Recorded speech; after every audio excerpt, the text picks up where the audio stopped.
Halo guys, buat kalian yang belum subscribe channel ini, silahkan subscribe dulu ya. Jangan lupa nyalakan lonceng notifikasinya biar kalian dapat pemberitahuan video selanjutnya. Ingat, subscribe itu gratis. Warahmatullahi wabarakatuh dari dari Media Center Gugus Tugas Percepatan Penanganan COVID-19. Kami sampaikan berita terbaru yang akan dibawakan oleh tim pakar. Sebelum kita mulai, kita ajak para pembicara kita, narasumber kita untuk membuka masker agar kita bisa lebih leluasa berdiskusi.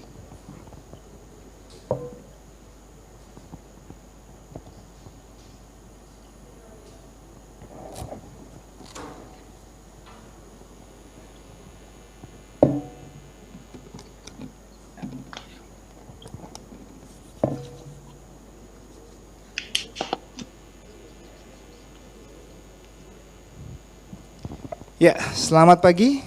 Di sini kami mendapatkan kehormatan kedatangan Ketua Tim Pakar dari Gugus Tugas Percepatan Penanganan COVID-19, Profesor Wiku Adhisa Smito. Selamat pagi, Prof. Selamat pagi. Dan juga ada dari Bali bergabung dengan kita Dr. Ni Nyoman Sri Budayanti, SP, MK, Konsultan. Ketua Tim Lab Pemeriksaan Kasus COVID-19 Provinsi Bali. Selamat pagi, Dr. Sri. Selamat pagi, Mas Ari. Selamat pagi. Sehat, Bu? Sehat. Ya, puji Tuhan, alhamdulillah. Ya, kita langsung ke Prof. Wiku. Prof. Wiku, banyak sekali berita baik di Indonesia maupun di luar negeri selalu menyebutkan tes gitu. Sebenarnya apa pentingnya tes dan berapa banyak jenis tes yang ada untuk memastikan kita mengenal pasien COVID-19? Baik, terima kasih Mas Ari. Jadi memang untuk bisa mengetahui virus ini berada di mana, kita tuh perlu melakukan testing. Testing yang ada yang menggunakan suatu alat dengan suatu proses tertentu, dan biasanya diambil sampelnya dari manusia yang terpapar begitu, dan tesnya ini memang ada beberapa jenis. Mungkin selama ini yang diketahui itu ada 3 sebenarnya tesnya itu. Yang pertama adalah tes yang menggunakan gold standard atau yang paling utama. Yang paling utama disebut dengan RT-PCR atau real time polymerase chain reaction. RT-PCR ini memiliki sensitivitas dan spesifisitas cukup tinggi, sekitar 95%,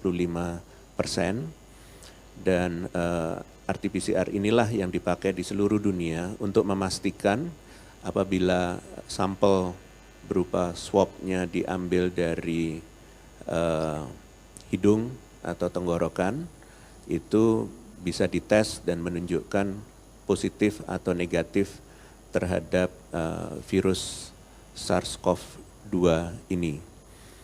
Kemudian ada tes lain yang juga disebut sebagai sistem lain. Kalau yang RT-PCR tadi sering disebut sebagai open system. Jadi sistemnya terbuka, memerlukan reagen dan sampel, dan bisa dilakukan tes dengan relatif cepat, beberapa jam sudah bisa ketemu hasilnya. Sedangkan tes lainnya yang disebut sistemnya tertutup atau closed system, itu adalah TCM, tes cepat molekuler. Jadi menggunakan sebuah tes yang relatif cepat, dilakukannya secara molekuler, dan ini memiliki sensitivitas dan spesifisitas cukup tinggi, sekitar 95%. Dan sebenarnya alat ini dulunya dipakai untuk mengetes penyakit-penyakit lain, misalnya tuberkulosis, HIV, dan penyakit lainnya. Nah, alat ini bisa diganti alat tesnya berupa kaset atau cartridge yang khusus untuk COVID-19. Dan kalau ini dipakai, maka hasilnya lebih cepat keluarnya dan sangat spesifik dan sensitif. Alat ini sebenarnya dimiliki oleh pemerintah Indonesia, tersebar di banyak tempat, cuman masalahnya cartridge-nya atau kasetnya itu kesulitan kita mendapatkannya karena persaingan di dunia semua perlu itu. Kemudian ada alat tes yang ketiga yang sering orang sebut sebagai rapid test. Rapid test atau Rapid Diagnostic Test, RDT. RDT ini ada dua, RDT antibody, jadi mengetes adanya antibody di dalam tubuh. Satunya lagi adalah RDT antigen, tapi jumlah RDT antigen di dunia ini sangat sedikit. Jadi yang sering dipakai adalah RDT antibody, di mana rapid test ini bisa mendeteksi adanya antibody terhadap COVID yang telah muncul di penderita. Biasanya antibodi itu muncul setelah orang tersebut terpapar, terinfeksi, dan mulai tubuhnya melawan.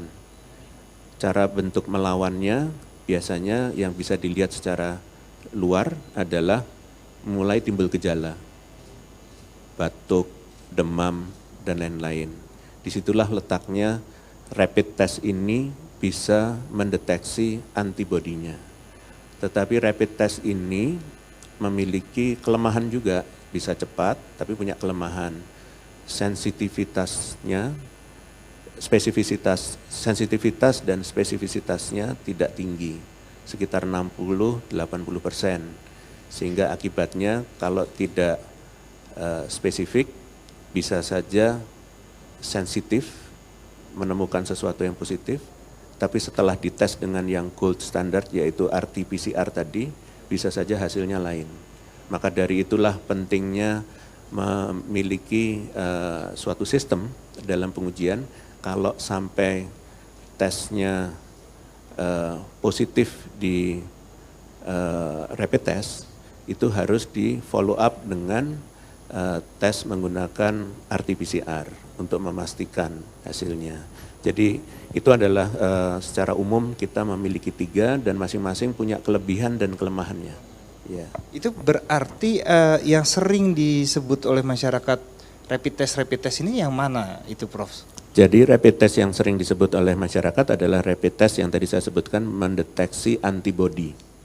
Jadi hanya RDT. dengan RDT antibody, itulah yang sering disebut oleh masyarakat, memang cepat, tapi hasilnya ada kelemahannya dari sisi sensitivitas dan spesifisitas. Dan sekarang penjelasannya adalah RDT harus dipastikan kembali dengan tes berikutnya. Dengan tes berikutnya yaitu RT-PCR. RT-PCR. Apakah ada jalur hierarkinya, Prof? Jadi RDT dulu, terus TCM dulu, setelah itu baru RT-PCR atau bagaimana? Ya, jadi tadi sudah kami sampaikan bahwa yang gold standard atau standar utamanya itu adalah menggunakan RT-PCR. Tetapi kan fasilitas menggunakan RT-PCR itu lokasinya masih terbatas. Maka dari itu bisa menggunakan rapid test dulu, dan kalau memang hasilnya nanti positif harus dikonfirmasi dengan RT-PCR. Urutannya begitu. Kalau ada tes cepat molekuler, bisa juga setelah rapid test dilakukan ke tes cepat molekuler. Nah, Gitu. pertanyaannya dari masyarakat, kalau ternyata yang gold standardnya, yang vonis terakhirnya toh RT-PCR, kenapa saya harus ikutan yang RDT? Yang ada di jalan tuh ya, ada drive-thru, ada di klinik, ada di baksos-baksos ya. Jadi apa pentingnya RDT sebelum kita masuk ke RT-PCR? Pentingnya RDT adalah karena itu tadi, keterbatasan RT-PCR fasilitasnya. Fasilitasnya itu jumlahnya terbatas di Indonesia dan harus ditangani oleh laboran dan ahli yang memang kerjanya di laboratorium. Karena begitu banyaknya masyarakat, maka dengan menggunakan rapid test itu bisa menjadi screener, menjadi screening untuk dilakukan tes selanjutnya. Jadi tidak harus seluruhnya dilakukan tes selanjutnya. Ya. Nah, sekarang kita menyapa Bali, Dr. Sri. Ya. Masih bersama kami? Masih Mas Ari. Iya, boleh cerita sedikit di Bali. Bali punya kasus yang spesial, istimewa, karena pemberitaannya akhir-akhir ini justru menggambarkan berita baik ya di Bali bahwa ada sebuah kondisi di mana penyebarannya bisa dikendalikan atau situasinya tidak terlalu mengkhawatirkan. Boleh cerita sedikit, Dokter Sri, soal kondisi Bali hari ini?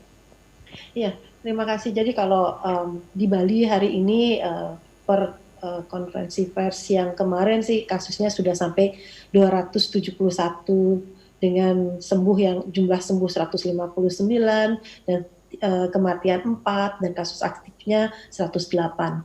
Saya berterima kasih kepada Satgas Provinsi Bali. Saya sangat tahu bagaimana Satgas Bali bekerja siang malam, terutama kalau koleha teman-teman yang pekerja migran datang itu kadang-kadang tengah malam sampai jam 1 malam mereka masih di bandara gitu ya. Jadi kerja sama Satgas di Bali saat ini saya lihat sangat kompak, sangat baik, dan itu mungkin membuat kita bisa kolaborasinya sudah bagus, bisa cepat komunikasi. Dan kalau dari saya, kami yang bekerja di lab, seperti kata Prof. Wiku, kita lebih mengembangkan ke real time PCR. Jadi lab Sanglah sudah ditunjuk sebagai salah satu lab untuk pemeriksaan PCR COVID. Kami berusaha dalam 24 jam sudah ada hasil. Dan itu ternyata sangat membantu teman-teman untuk menyisihkan kasus. Jadi bisa lebih cepat tahu mana positif, mana negatif. Karena kan Mas Ari kita tahu bahwa konsep dari salah satu penanganan COVID kan 3T itu. Tes, treat, dan tracking. Nah itu dengan tes yang cepat, otomatis kita bisa lebih cepat mengobati, otomatis kita bisa lebih cepat men-tracking pasien atau mencari orang-orang yang kontak dengan penderita tersebut. Mungkin itu salah satu ya, Mas Itu kunci Ari. suksesnya Bali ya, cepat dideteksi, lalu cepat diobati, dan akhirnya banyak kasus sembuhnya banyak sekali ya dalam beberapa hari terakhir dilaporkan banyak kasus sembuh ya di Bali ya, Dokter Sri ya. Betul, sampai kemarin sudah 159 kasus yang sembuh. 159 kasus dari Dari 271 yang konfirmasi 271. positif. Itu berita baik sekali. Boleh ceritakan bagaimana prosedur pengujian ya sampel dan tantangan di sana di Sanglah dalam menguji sampel ya. Jadi berapa ratus sampel yang datang, terus bisa diproses berapa dalam satu hari, dan bisa diumumkan hasilnya dalam berapa cepat. Iya, jadi sampai saat ini sebetulnya dari Kemenkes sudah menunjuk beberapa lab di Bali sebagai tempat pemeriksaan PCR. Saat ini yang sudah bekerja lab di Rumah Sakit Sanglah, mulai tanggal 26 Maret kami start. Sebelumnya itu semua sampel dikirim ke Litbangkes. Tapi sejak 26 Maret kami melakukan pemeriksaan. Dan sejak 20 Maret hingga kemarin kami sudah sekitar 3.000-an memeriksa sampel, Mas Ari. Dengan 3.000 kami sampel. cuma punya satu mesin saat ini. Oleh satu mesin, Mbak. Betul, dengan satu mesin. Jadi satu mesin PCR dengan terpaksa mesinnya kerjanya berat juga ya, satu hari sampai 3 kali running dia. Syukurnya ada lab yang di Rumah Sakit Unut sedang optimasi. Sedangkan Bapak Gubernur juga mengambil kebijakan menunjuk satu rumah sakit di Universitas Warmadewa, satu lab di rumah sakit di Universitas Warmadewa untuk ikut membantu Sanglah. Dan per hari ini running 40 sampel. Jadi kami sudah 2 lab yang mulai jalan. Nah, kalau lab Sanglah sendiri maksimal deh kami sehari bisa 250 sampel. Dengan nanti kalau digabung dengan Warmadewa ya 300 sampel dengan satu mesin di Sanglah dan satu mesin kecil di Warmadewa. Sebetulnya kami mendapat sumbangan beberapa mesin, ada 2 mesin nih di lab sekarang tambahan. Cuman yang satu dari kami melihat KSO-nya atau surat-suratnya berat banget untuk menjalankan sehingga kami tidak menggunakan. Sedangkan yang kedua, itu bantuan yang pertama. Yang kedua, bantuan dari Bapak Menteri Kesehatan, dari Kemenkes, itu hari ini sedang diinstal. Jadi kalau kami bisa melakukan besok sudah jalan 2 mesin, otomatis kapasitas kami meningkat, Mas Ari. Tenaganya bagaimana Bu? SDM kan juga salah satu kunci keberhasilan membuat hasil tes lebih cepat dan lebih banyak ya. Iya, Bagaimana betul. kondisi di sana? Iya, saat kami ditunjuk sebagai Sanglah ditunjuk sebagai lab untuk pemeriksaan PCR, saat itu kami tim sudah berpikir tidak mungkin melakukan semua sendiri.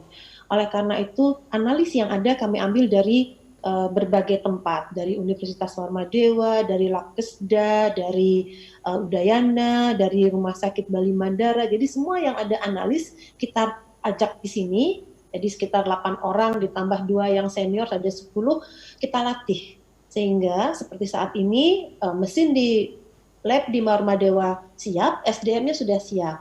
Nah, untuk Labkesda kita tinggal nunggu mesin. Kalau mesinnya siap, orangnya udah siap, tinggal dilatih. Ini semua di bawah supervisi Sanglah. Jadi saya selalu bilang sama teman-teman di Sanglah, kita anggap Sanglah ini sebagai kamp pelatihan. Jadi siapapun yang ada volunteer mau silahkan.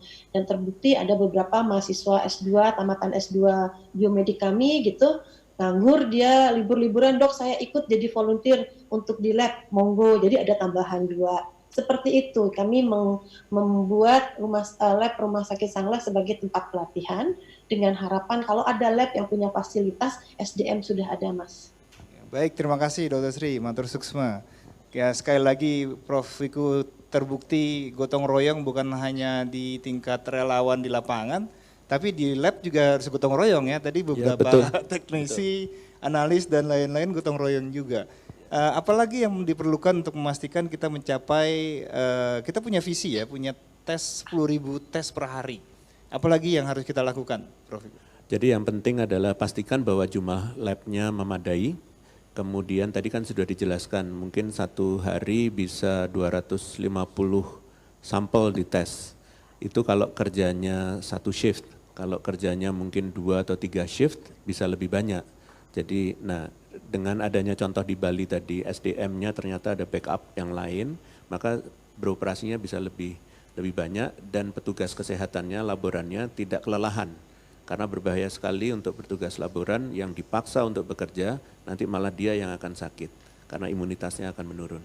Jadi inilah gunanya kolaborasi, gotong royong, semua bersatu membantu tapi tetap hati-hati.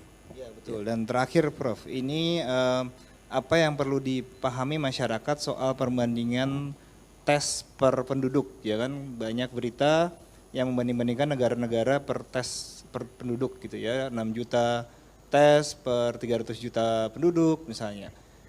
Bagaimana memahami bahwa Indonesia sedang melakukan perbaikan dan progres dalam tes dibandingkan dengan populasi penduduknya? Ya. Mungkin Indonesia ini kan negara keempat terbesar populasinya di dunia, jadi tidak bisa serta-merta dibandingkan dengan negara lainnya yang mungkin juga secara ekonomi lebih tinggi dengan penduduknya yang lebih rendah. Dan dengan negara yang bentuknya archipelago seperti ini, kita tuh berusaha keras untuk memperkuat seluruh lininya sehingga kita menginginkan di setiap provinsi itu harus ada laboratorium-laboratoriumnya dan kita sedang mempersiapkan itu. Kemudian kita mendata seluruh SDM-nya untuk backup sehingga akhirnya kita juga punya backup di semua laboratorium itu supaya betul-betul coverage-nya nanti akan menjadi meningkat. Itulah komitmen kami semuanya untuk melakukan itu. Jadi yang harus dikomparasi justru kecepatan kita merespon pandemi ini.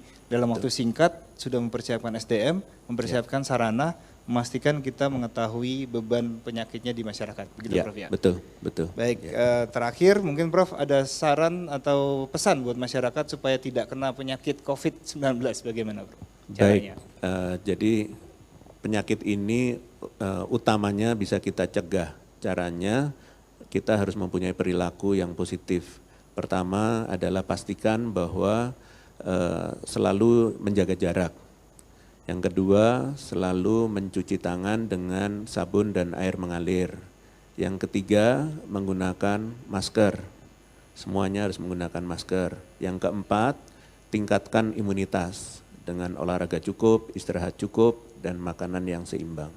Ya, dan pada saat lebaran hari ini kita tidak perlu mudik, kita lebaran di rumah, kita lebaran secara virtual, kita pastikan kita kembali suci di Idul Fitri dengan menyelamatkan banyak orang termasuk masyarakat di seluruh dunia. Terima kasih banyak Profesor Wiku, terima kasih banyak Dr. Sri di Bali, mudah-mudahan kita berhasil kesuksesannya merata di seluruh Indonesia. Terima kasih banyak sekali lagi, selamat pagi dan wassalamualaikum warahmatullahi wabarakatuh. Waalaikumsalam.